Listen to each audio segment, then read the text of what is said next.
Okay, so the first thing that we want to do here is from the directions that I gave you, you're going to write your Roman numerals underneath. So our chord progression is 1, 4, 5, 1. From there, we are given our key signature here. And so you look up on your reference chart and you see that 1 flat means that you are in the key of F major. Okay. From there, I say, okay, what is the first note? Because we have a Roman numeral 1. What is the first note of an F major scale? So I say, okay, it's F. So then I write an F and I stack a snowman on it. From there, I'm going to say, okay, what's the fourth note of an F major scale? Well, F is the first, so F, G, A, B. So you ignore the flats. Don't think about flats and sharps. You'd use letter names. So you just go F, G, A, B.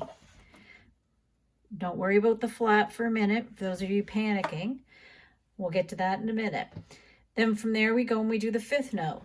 F, G, A, B, C. And of course we already know that our 1 is F.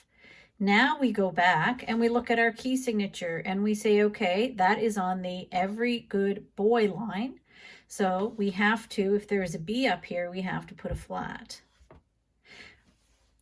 Then from here, I'm going to write an F and stack it. Then I'm going to take a B flat and stack it. And I'm going to use a little chord like this because we're going to actually insert inversions. So from here, I'm going to say from this note to the next top note, I want to make it nice and smooth, just like the video told us about originally.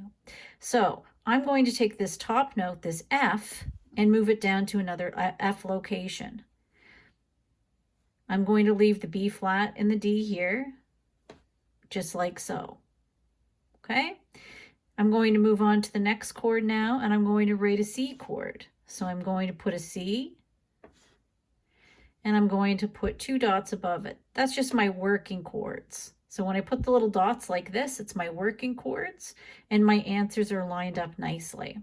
So from there, I say, all right, I don't want it to go too high, so I know this G. So we have a C, E, and a G. And I want to take that G. I can make this a little bit larger. Now I'm making a mess. And I'm going to take that G and I'm going to write it in. So C, E, and I'm moving the G down an octave lower, just like so. And then I'm going to end with the same chord that I began with, F, A, C. So you see what I started with there. And could I use a first inversion here? Absolutely. Could I use different inversions all the way through? Absolutely. These were just the ones that I chose to do. Now going back to label them, they actually have numbers that are associated with them. And I'm going to explain that here now. If you look at this, and we're going to count the lines and spaces, 1, 2, 3, 4, 5, 6. When it's a second inversion chord, you always use the number 6, 4 to explain it. And that's a shorthand for musicians, telling them that, ooh, if I just see this chord and a B flat or whatever, I'm going to know that if I'm F major, I'm doing my 4th chord, I know I'm going to do a second inversion B flat chord. So it's like a shorthand. Okay? So the same with this one. It's still going to be a 6/4, and it's just easier to remember that a first inversion will get a 6. That's the number you will use. And the second inversion will get a 6/4.